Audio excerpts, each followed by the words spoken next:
Republican party national party दर्जा लेकर पांचवें स्थान पर जा सकती है। इसके लिए हमारा प्रयत्न जारी है। और अभी जो 5 राज्यों की चुनाव हुए हैं इसमें मतलब वेस्ट बंगाल है, आसाम है, तमिलनाडु है, केरल है, पांडिचेरी है, 5 राज्यों की चुनाव है। इसमें रिपब्लिकन पार्टी खुद रही कि हमें क्या सीटें लड़नी है या नहीं लड़नी है। भाई थोड़ा फोन जो पीछे पीछे कर लो, या फोन कुछ थोड़ा सा सीटों पर हम चुनाव लड़ने के बारे में विचार करेंगे और कुछ राज्यों में बीजेपी का समर्थन करने का निर्णय हमारा हो सकता है। जो हमारी सेंट्रल कमेटी में बातचीत हो रही है उसके बाद हमारा निर्णय हो जाएगा। लेकिन आज संजय सिन्हा जी पार्टी में आने से रिपब्लिकन पार्टी को ताकत मिली है। पवन गुप्ता जी पूरे राज्य में घूम कर अभी जो 75 जिले यहाँ है अभी तक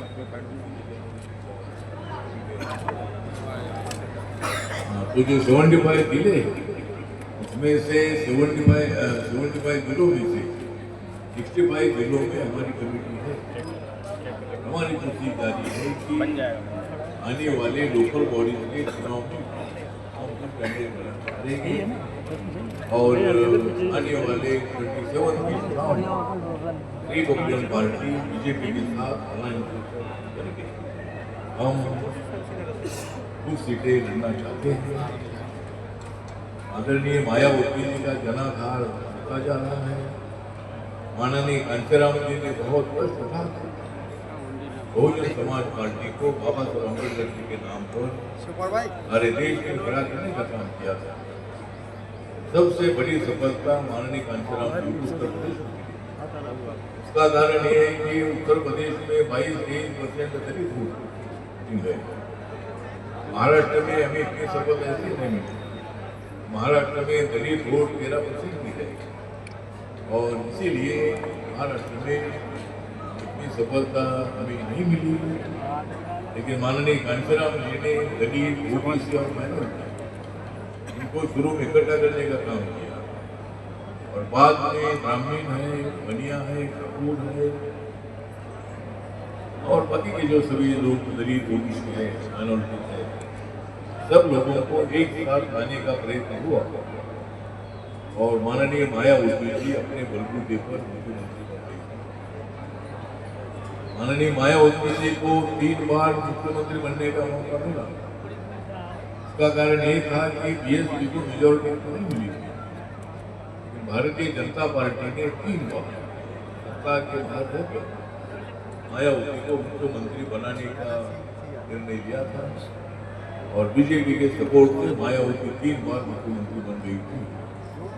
तो हमारे लिए अच्छी बात है कि हमारे समाज के हमारी बहन 3-4 बार उत्तर प्रदेश के मुख्यमंत्री रही है।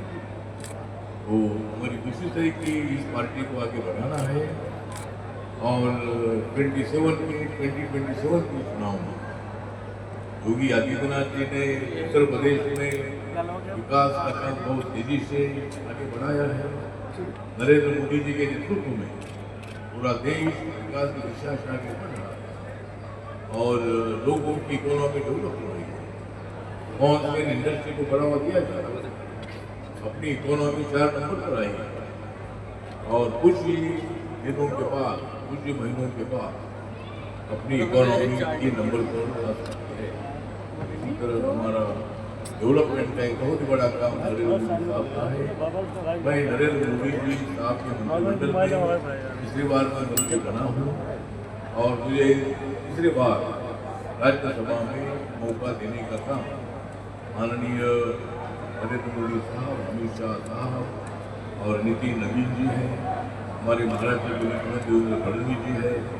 इन सब लोगों के प्रयत्न से ये 3rd टाइम राज्यसभा मिली है और मैं हमारे समाज के लिए, सभी जाति धर्म के लिए मैं काम करता रहूँगा। रिपब्लिकन पार्टी ऑफ इंडिया को, फेडरलिस्ट पार्टी को मजबूत करने का मेरा प्रयत्न जारी रहेगा। उसमें पवन गुप्ता जी का यूपी में बहुत बड़ा योगदान है और अभी संजय सिन्हा जी हमारी पार्टी में आने के बाद हमारी ताकत और भी ज़्यादा बढ़ रही है और इसीलिए आज मैं जहाँ उनका सम्मान करने के लिए इधर आया तो राष्ट्रीय उपाध्यक्ष पर हमने ले लिया है। मनोज जी और एक निशा जी। बहुत आदमी आरबीआई के साथ आने के बाद आरबीआई उत्तर प्रदेश में मजबूत हुई, ऐसा मुझे बहुत हुआ। काबले सर, आप गाजियाबाद पहुंचे हैं और सर 2014 से मेरी गाड़ी पूरे देश में चली है। क्या इस बार 2027 में आपकी गाड़ी यहाँ भी चलेगी? 2014 से मेरी गाड़ी पूरे देश भर में चली है, इसीलिए मुझे राज्यसभा मिली है और आज फिर आपकी गाड़ी गाजियाबाद में चली है। तो क्या लगता है 2027 में फिर आपकी गाड़ी चलेगी? मेरी गाड़ी तो चलेगी, मेरी गाड़ी तो गाँव चलेगी, मेरी गाड़ी तो सारे देश भर चलेगी और गाँव आदमी की बात चलेगी। गाजियाबाद के लिए क्या लाइनें हैं? आप अच्छे शायर हैं। तब आज का दिन मुझे जरूर रहेगा याद, सर यूपी में आज का दिन मुझे जरूर रहेगा याद, क्योंकि मैं आया हूँ आज का दिन। मंत्री जी 2027 को लेकर किस तरह की रणनीति है आपकी? क्या चुनाव लड़ेगी गठबंधन के साथ आपकी पार्टी? कोशिश रहेगी, ओए नितिन हमारी कोशिश रहेगी कि हमें रिपब्लिकन पार्टी को एक क्षेत्र सीटें भाई थोड़ा नीचे नीचे तो बीजेपी के साथ अलायंस करेंगे। अलायंस नहीं होता है तो कुछ सीटों पर मजबूत कैंडिडेट हमारे पास रहेगी। ऐसे मेरिट वाले 15-20 कैंडिडेट को खड़ा करेंगे और बाकी की जगह पर मतलब बीजेपी का जो 403 सीटें हैं, देश में सबसे बड़ा उत्तर प्रदेश है और 403 सीटें मतलब उत्तर प्रदेश में है, 294 सीटें बंगाल में है और 288 सीटें महाराष्ट्र में। 3 राज्य पूरे देश भर के सबसे बड़े राज्य हैं। जरूर हमारी कोशिश एनडीए के साथ रहने की, बीजेपी के साथ रहने की और माननीय योगी आदित्यनाथ जी के साथ रहने की। उन्होंने काम भी बहुत अच्छा किया है। मुख्यमंत्री पद पर आने के बाद उन्होंने